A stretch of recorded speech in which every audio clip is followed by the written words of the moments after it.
Bom, vamos abrir a palavra de Deus no livro de Jó. Hoje nós não daremos sequência à nossa série de mensagens, em virtude de ser um dia especial para os pais, e dificilmente nós falamos assuntos familiares na igreja, né? Falamos um pouco quando pregamos Efésios, mas é uma oportunidade hoje à noite de estarmos falando da importância dos nossos deveres diante da palavra de Deus. O livro de Jó está antes do livro dos Salmos, capítulo 1, de 1 a 12. Nós vamos nos ater mais nos versículos de 1 a 5, mas nós vamos ler do 1 ao 12, para podermos ter um entendimento melhor aí da perícope, né? Todos acharam? Amém. Havia um homem na terra de Uz, cujo nome era Jó, homem íntegro e reto, temente a Deus e que se desviava do mal. Nasceram-lhe 7 filhos e 3 filhas.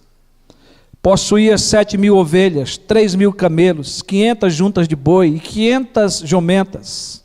Era também muito numeroso o pessoal ao seu serviço, de maneira que este homem era o maior de todos os do Oriente. Seus filhos iam às casas uns dos outros e faziam banquetes, cada um por sua vez, e mandava convidar as suas 3 irmãs a comerem e beberem com eles. Decorrido o turno de dias de seus banquetes, chamava Jó a seus filhos e os santificava. Levantava-se de madrugada e oferecia holocaustos, segundo o número de todos eles, pois dizia: talvez tenha pecado os meus filhos e blasfemado contra Deus em seu coração. Assim o fazia Jó continuamente. No dia em que os filhos de Deus vieram a apresentar-se perante o Senhor, veio também Satanás entre eles. Então perguntou o Senhor a Satanás: de onde vens? Satanás respondeu ao Senhor e disse: de rodear a terra e passear por ela. Perguntou ainda o Senhor a Satanás: observaste a meu servo Jó? Porque ninguém há na terra semelhante a ele, homem íntegro e reto, temente a Deus e que se desvia do mal. Então respondeu Satanás ao Senhor: porventura Jó debalde teme a Deus? Acaso não o cercar-te concebe a ele, a sua casa e a tudo quanto tem? A obra de suas mãos abençoaste, e os seus bens se multiplicaram na terra. Estende, porém, a mão e toca-lhe em tudo quanto tem, e verás se não blasfema contra ti na tua face. Disse o Senhor a Satanás: eis que tudo quanto ele tem está em teu poder, somente contra ele não estendas a mão. E Satanás saiu da presença do Senhor. Queridos, nós já oramos, e eu queria que você prestasse atenção naquilo que Deus quer lhe comunicar nessa noite, através dessa palavra escrita, a palavra revelada do Senhor para nossas vidas. Como já dissemos aqui, hoje comemoramos no Brasil o Dia dos Pais. Você é pai por gerar filhos.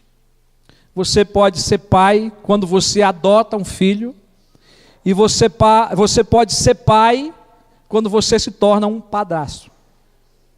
Quando você se casa com uma mulher e assume os filhos que ela tem, e passa a ser ali agora o pai, não progenitor, mas o pai que cuida. Pai é aquele que é presente na vida dos seus filhos. Pai é aquele que está junto. Pai é aquele que dá amor. Pai é aquele que cuida, que educa, que disciplina. É aquele que dá formação também espiritual. E enfim, eu não sei se você é esse tipo de pai, mas é o tipo de pai que nós podemos ter base bíblica. É o tipo de pai que faz um filho feliz. É o tipo de pai que no decorrer da sua vida ele é elogiado. E é o tipo de pai que faz filhos futuros pais. Pai é aquele que também deixa para seus filhos um exemplo inspirador. Agora, quando é que isso acontece? Ou como isso acontece? Quando o pai é um exemplo de honestidade. Quando um pai é justo. Quando um pai é piedoso. Piedoso aqui no sentido de ser temente a Deus. De ser um homem que conhece a palavra. De um homem que busca ao Senhor. Quando um pai é cheio de generosidade e de fé em Deus. Esse é o maior legado que um pai pode deixar para os seus filhos. Um pai inspirador. Quando você depende de Deus, quando a sua vida, os seus exemplos falam mais alto dentro da casa, porque você vive na palavra, porque você lê a palavra, porque você ensina a palavra de Deus, porque você é um homem de oração, e um homem que além de fazer isso na sua casa, é um homem que congrega na casa de Deus, na congregação dos eleitos de Deus. Um homem que se integra, um homem que participa. Mas há pais que se enganam na caminhada.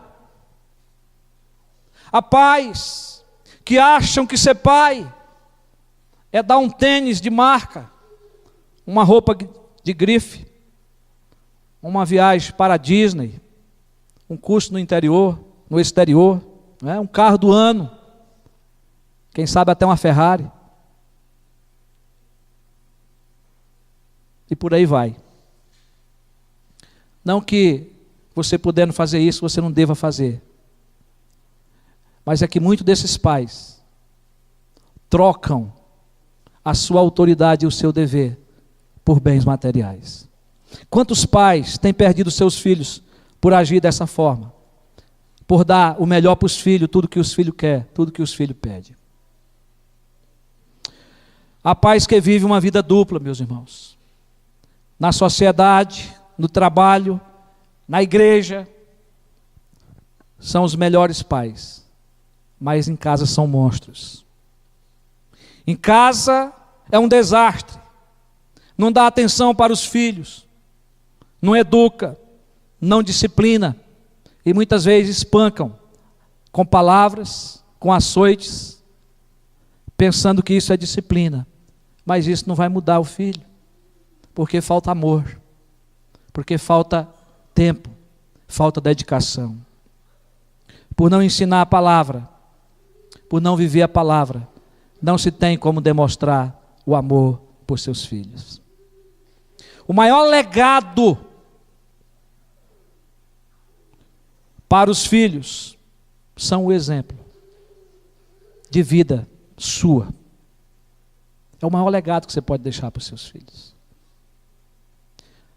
Mas você sabe que vida que você vive. Como pai, eu estou falando sempre para o pai aqui, mas isso é para a mãe também. Que exemplo você tem dado para os seus filhos? Que tipo de pai é você? Aonde você se enquadra? Diante do que já falamos aqui. Nessa noite eu quero trazer ao seu conhecimento um exemplo de um pai que pode nos servir de modelo. Esse pai é Jó, o homem Jó. E nós vamos ver o que a Bíblia nos ensina sobre isso. Mas eu queria apenas ajudar você a entender um pouco do texto, porque o intuito não é pregar aqui o livro de Jó, mas para nos ajudar, né? O narrador do livro de Jó começa afirmando que havia um homem na terra de Uz, cujo nome era Jó, homem íntegro e reto, temente a Deus e que se desviava do mal. Uz quer dizer arborizado. A palavra tem esse significado. E a referência aqui é ao lugar em que Jó habitava. Tem muitas respostas que nós não temos a respeito de Jó, a respeito do livro. Mas aqui o livro fala do lugar em que ele habitava, e se chamava Uz. Ficava provavelmente a leste e sudeste da Palestina, em algum lugar no deserto árabe, segundo Strong. Mas era um lugar que existia no mundo antigo.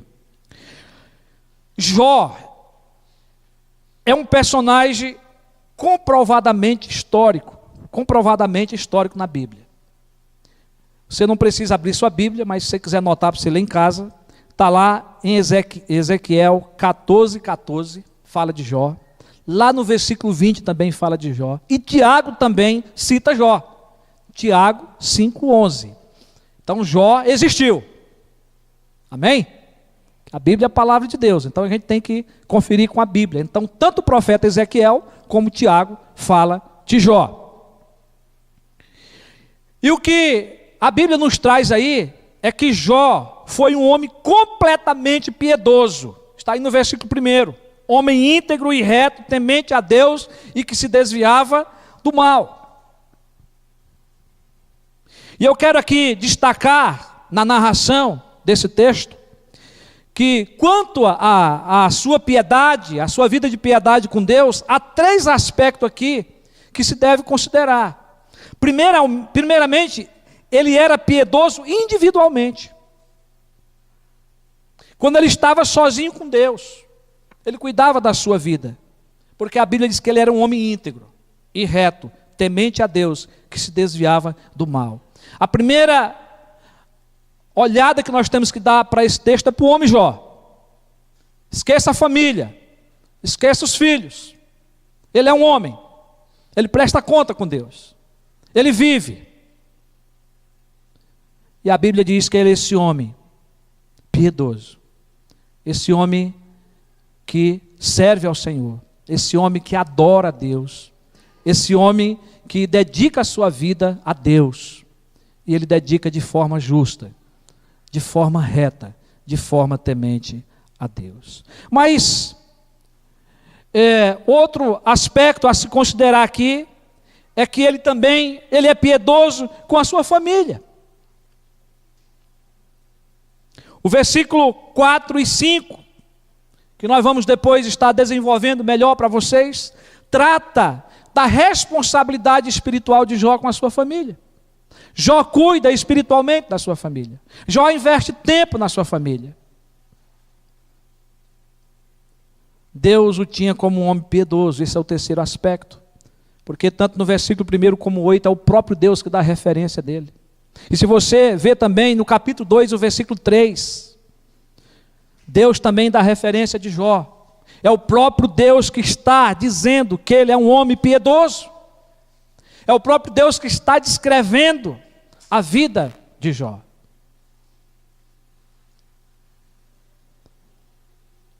Em outras palavras, Deus está dizendo aí que ele está sendo glorificado através da vida do seu servo. O versículo 8, pergunta ainda o Senhor a Satanás: observaste a meu servo Jó? E aí Deus passa a dizer: porque ninguém há na terra semelhante a ele, homem íntegro e reto, temente a Deus e que se desvia do mal. Lá em 2:3, perguntou o Senhor a Satanás: observaste a meu servo Jó?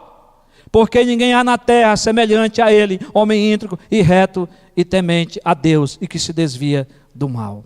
Ele conserva a sua integridade, embora me incitasse contra ele para o consumir sem causa. Mesmo já no sofrimento, nas lutas, ele continuava piedoso, ele continuava reto ao Senhor. Então ele é reto individualmente, ele presta conta com Deus, ele presta conta da sua piedade também com a sua família, levando a sua família a ser piedosa, mas é Deus que dá o testemunho dele, é Deus que fala a seu respeito. Esse é um aspecto importante. Como que Deus nos vê? Se Deus fosse dar um testemunho de você, qual era o testemunho que Deus ia dar? Porque Deus testemunha sobre a vida de Jó. Mas, meus queridos irmãos, Uma das coisas que me impressiona nesse texto é a maneira como que Jó vivia uma vida cristocêntrica. Uma vida de piedade, ela está ligada em todos os ensinamentos da palavra de Deus. Nós não podemos dizer qual foi a data que esse livro foi escrito. Mas uma coisa nós sabemos, que na vida de piedade de Jó, de temor a Deus, Jó sabia que Deus ia mandar o seu filho, o Redentor, à terra. E essa piedade de Jó era uma piedade cristocêntrica. Ele disse: eu sei que o meu Redentor vive, e no tempo de Deus, na hora de Deus, ele há de vir sobre a terra. Você pode conferir no capítulo 19, 25 a 27. Nós estamos citando aqui só o resumo. Então, Jó, além de ser esse homem reto, piedoso, íntegro, a palavra destaca também Jó como um homem próspero. Hoje se dá tanta importância à questão da prosperidade, mas não se dá a importância de uma vida de piedade, de uma vida de temor a Deus, de consagração a Deus, de adoração a Deus. Mas a Bíblia diz que, além dessa vida de piedade, Jó também era um homem próspero. E a Bíblia vai descrever, lá no versículo 2, que ele tinha filhos e filhas. A Bíblia diz que os filhos são herança do Senhor. Salmo 127. Quem não tem filho não tem herança ainda. Porque os filhos são herança do Senhor. Os filhos são riqueza do Senhor na vida de um casal. Mas a Bíblia diz ainda que Jó tinha muitas riquezas materiais. Está aí no versículo 3 e vai descrevendo essa riqueza.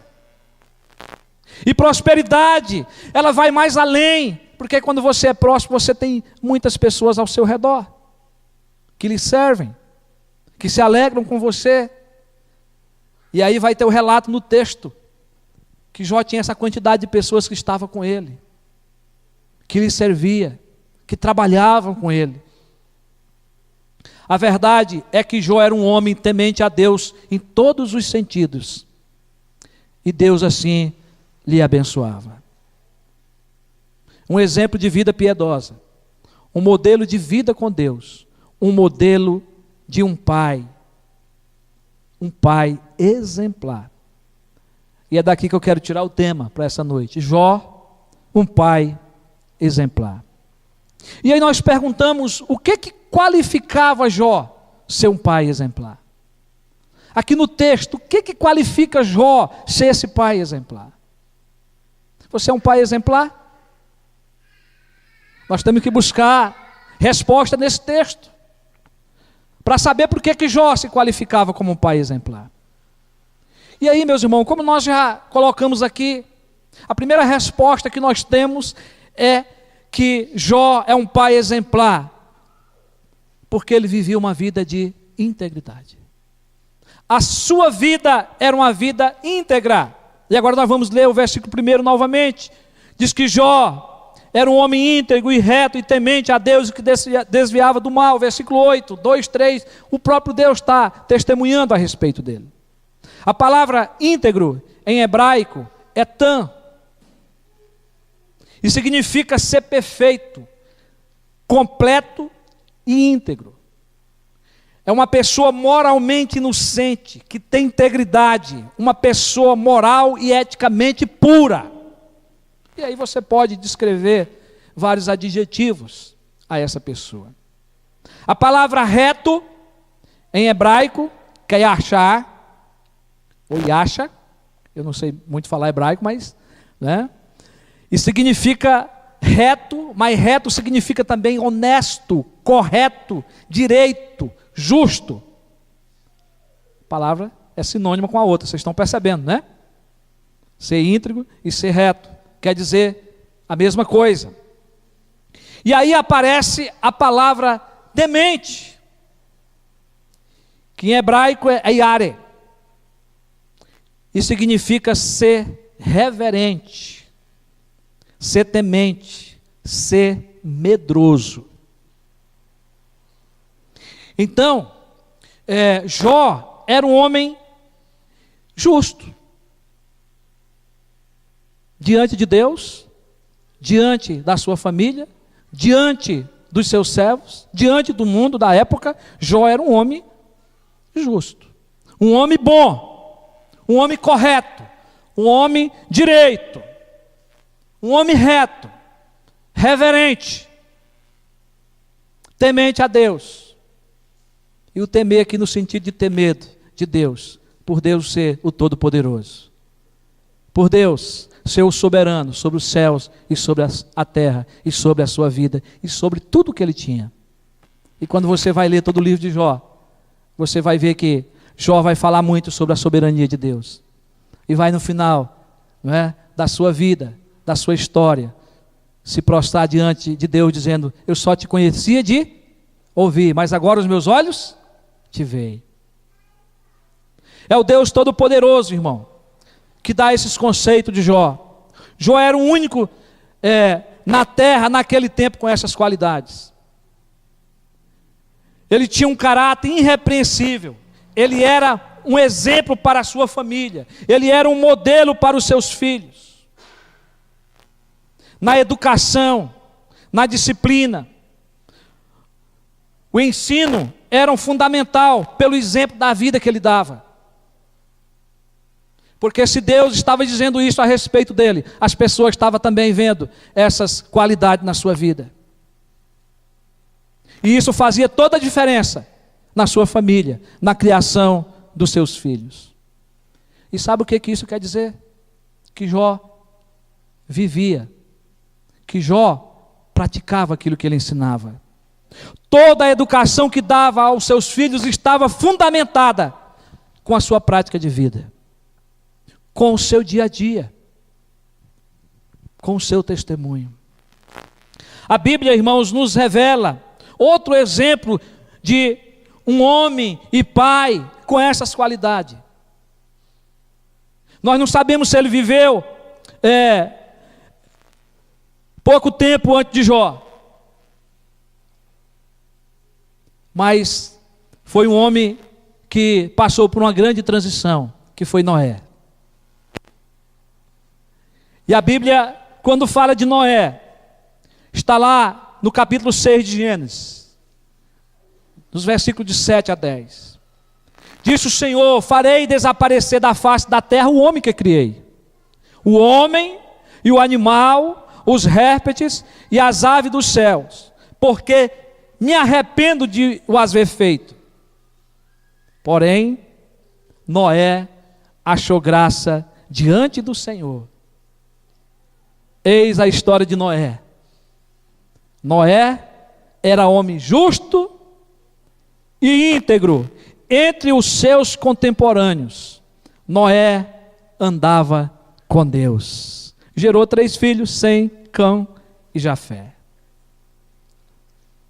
Irmãos, sempre Deus, pela sua graça e misericórdia, vai encontrar homens temente a Ele. Amém?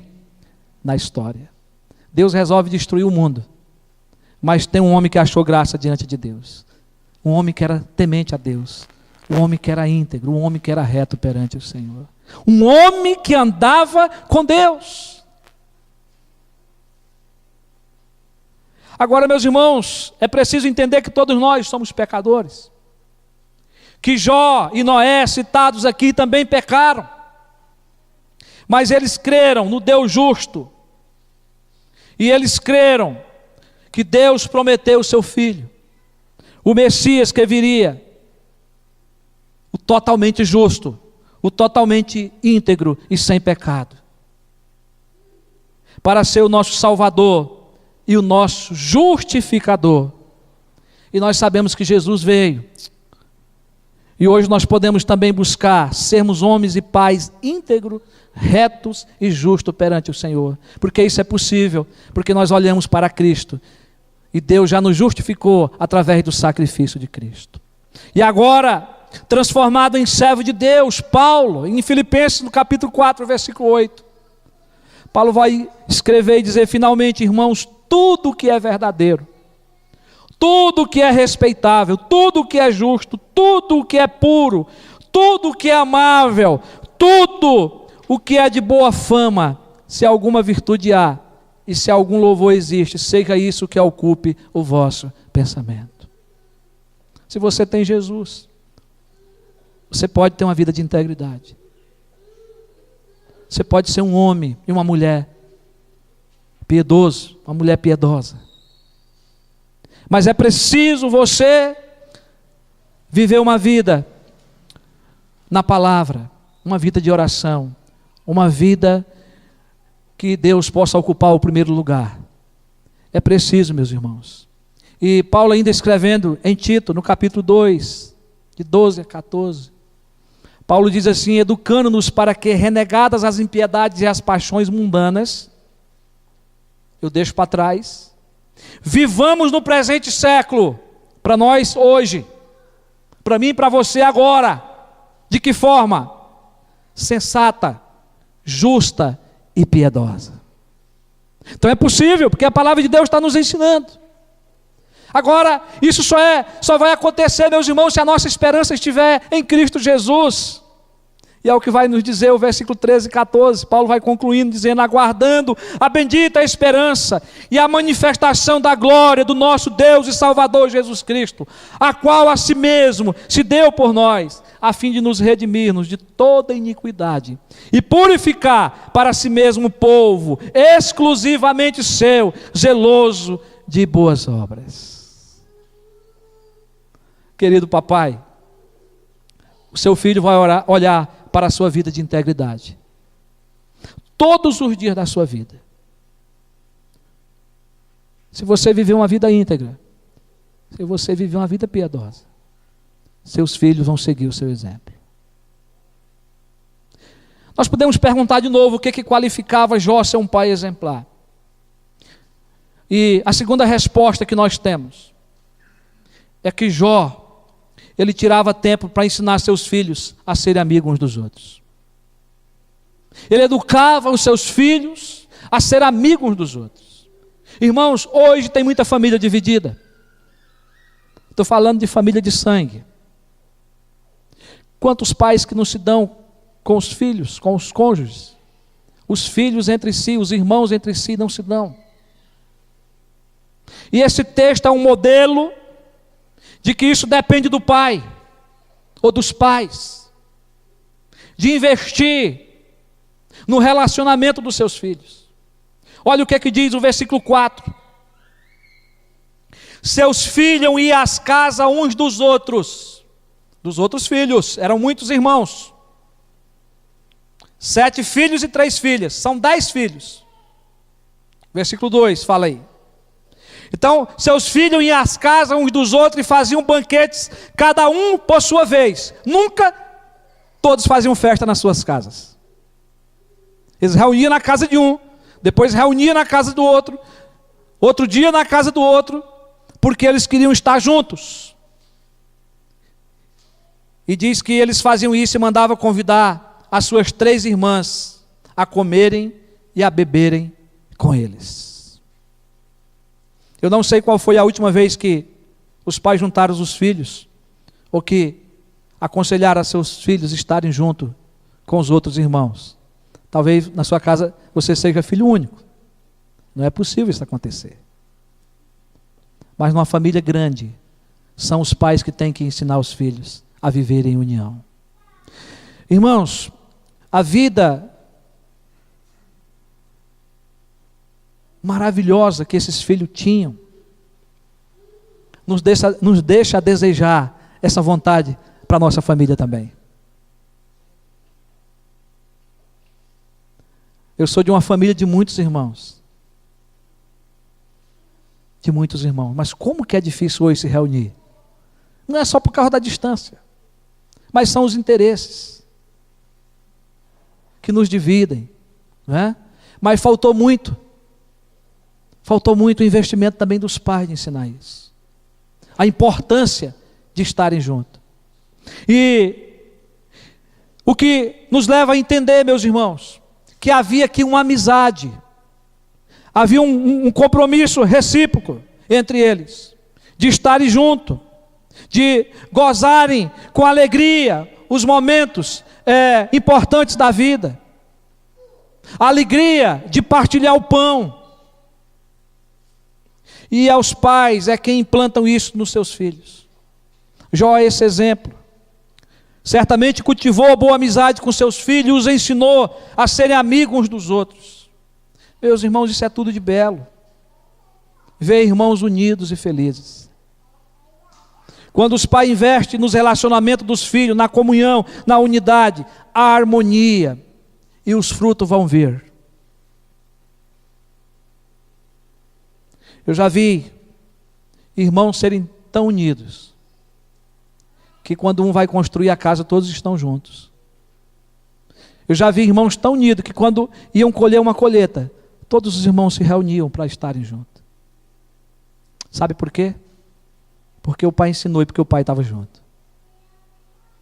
Ensinou a gozar de uma vida de união. Se os filhos de Jó aprenderam a celebrar a vida com alegria, com seu pai, é possível também implantar isso nas famílias. É possível os pais ensinar os filhos a amarem uns aos outros, a serem irmãos fiéis, que cuidam, que se importam. Se você é pai, ensine seus filhos pelo exemplo. Reúna, faça festa. Vão crescer, vão sair de casa, mas não deixem de estarem juntos.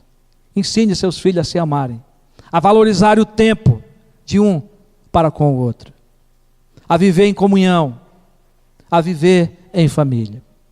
Mas outra coisa que qualifica Jó a ser um pai exemplar é a responsabilidade de ensinar os seus filhos a servirem a Deus.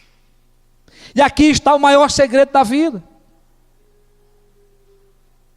Aqui está o maior segredo para uma família ser feliz. E para aplicar o segundo princípio que aprendemos agora há pouco. O versículo 5. Os filhos faziam festa. Estavam juntos, comiam, bebiam, se alegravam. Gozavam de uma comunhão. Mas que decorrido o turno dos dias de seus banquetes, chamava Jó a seus filhos e os santificava. Levantava-se de madrugada e oferecia holocausto segundo o número de todos eles, pois dizia: talvez tenha pecado os meus filhos e blasfemado contra Deus em seu coração. Assim o fazia Jó continuamente. Todo dia. Veja, irmão, que o texto nos diz que decorrido o turno dos dias de seus banquetes, Jó chamava os seus filhos e os santificava. Apresentava esses filhos a Deus. A ideia aqui era que algo era feito continuadamente. Sempre que acontecia dos filhos sair, dos filhos estarem juntos, dos filhos fazer festa, ele chamava e santificava os filhos. Apresentava os filhos a Deus. Jó, ele é o homem que dá o exemplo da adoração. Jó é o homem que serve a Deus com sua família.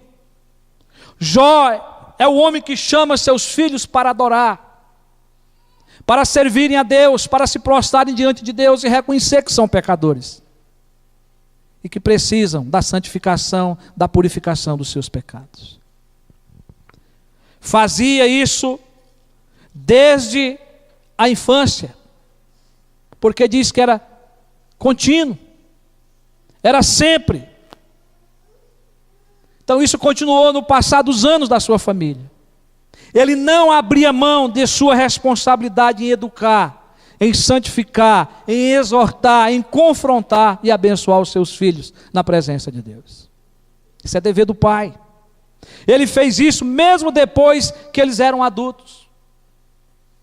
Porque a palavra diz que foi continuadamente. Esse é o dever de cada pai, de cada servo do Senhor, ensinar seus filhos a se prostrarem diante do Todo-Poderoso e prestar-lhe culto e adoração. Mas, meus irmãos, além de prestar adoração e culto com a família, a Bíblia diz que ele ia mais além. diz que de madrugada ele apresentava seus filhos a Deus em oração. Ele intercedia por seus filhos constantemente. Levantou-se de madrugada e oferecia holocausto segundo o número de todos eles, pois dizia: talvez tenham pecado os meus filhos e blasfemado contra Deus em seu coração. E aí, meus irmãos, vem uma pergunta para você que é pai, para você que é mãe nessa noite aqui. Você tem gastado tempo orando por seus filhos?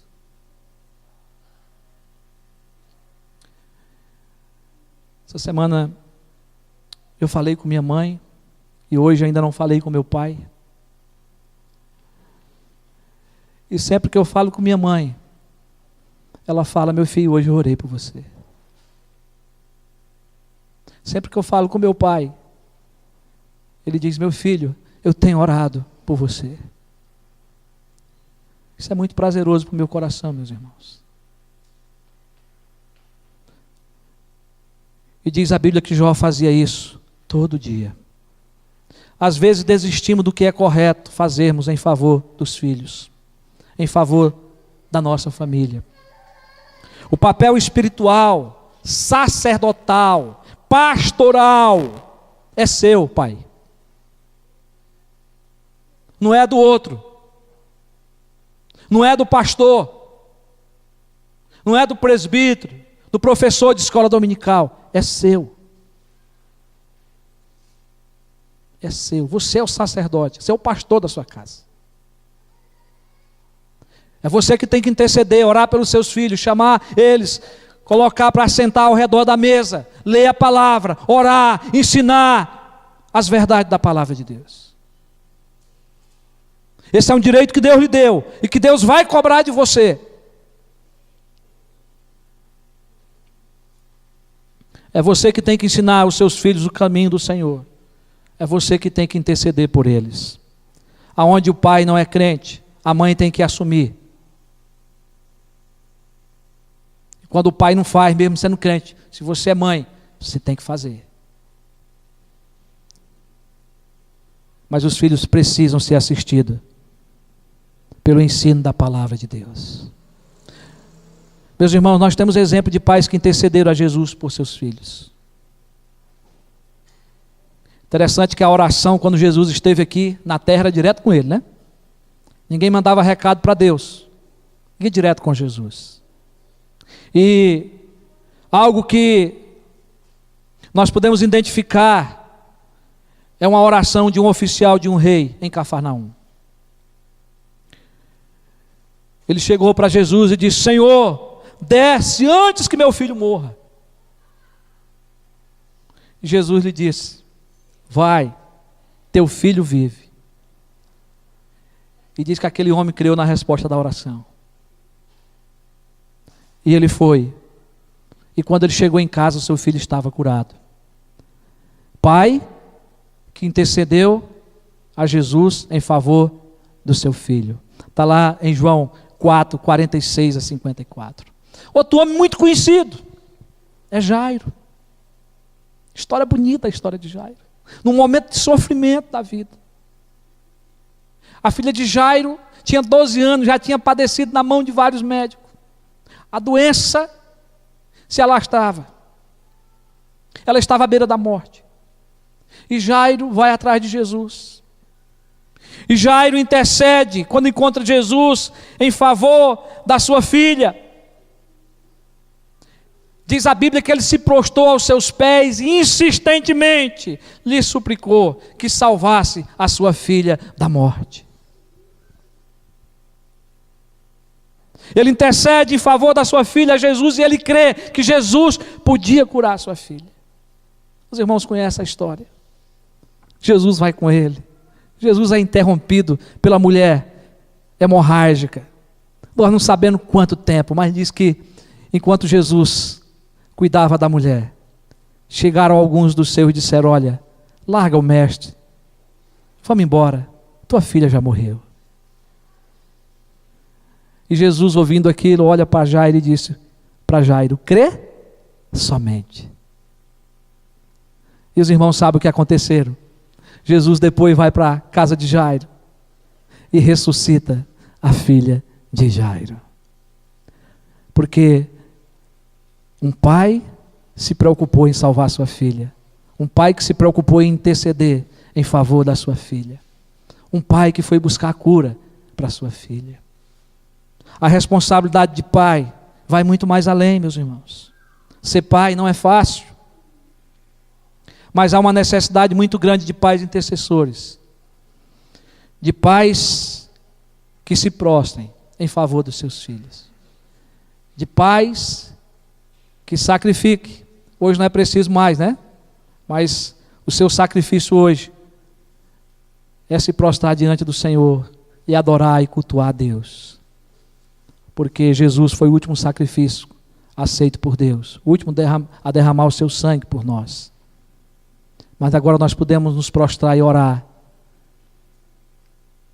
pelo nosso mediador Jesus Cristo, que foi o nosso sacrifício em nosso lugar uma vez para sempre. Você pode apresentar seus filhos a Deus, você pode interceder por eles. Os filhos precisam ver seus pais de joelhos. Seus filhos precisam aprender com você a adorar e a servir ao Senhor. Os seus filhos precisam aprender com você a congregar e a servir a igreja do Deus vivo. E eu quero concluir. Eu quero que você abra sua Bíblia. Provérbios 22, 6. Esse é um recado do sábio Salomão aos pais. Você precisa marcar esse texto na sua Bíblia, você que é pai. E você que pretende ser pai. Porque essa é uma responsabilidade da palavra de Deus para mim e para você. Ensina a criança no caminho em que deve andar. E ainda quando for velho, não se desviará dele. Vamos citar juntos? Vamos lá? Ensina a criança no caminho em que deve andar. E quando for velho, não se desviará dele. É sua responsabilidade. Não pode ser transferida. Que possamos, aqui diante do que Jó nos ensinou, com a sua vida, de um pai exemplar, não é? Diante do que a palavra de Deus nos relata e nos ensina sobre a vida desse homem, você também pode ser esse pai exemplar. Que Deus nos abençoe.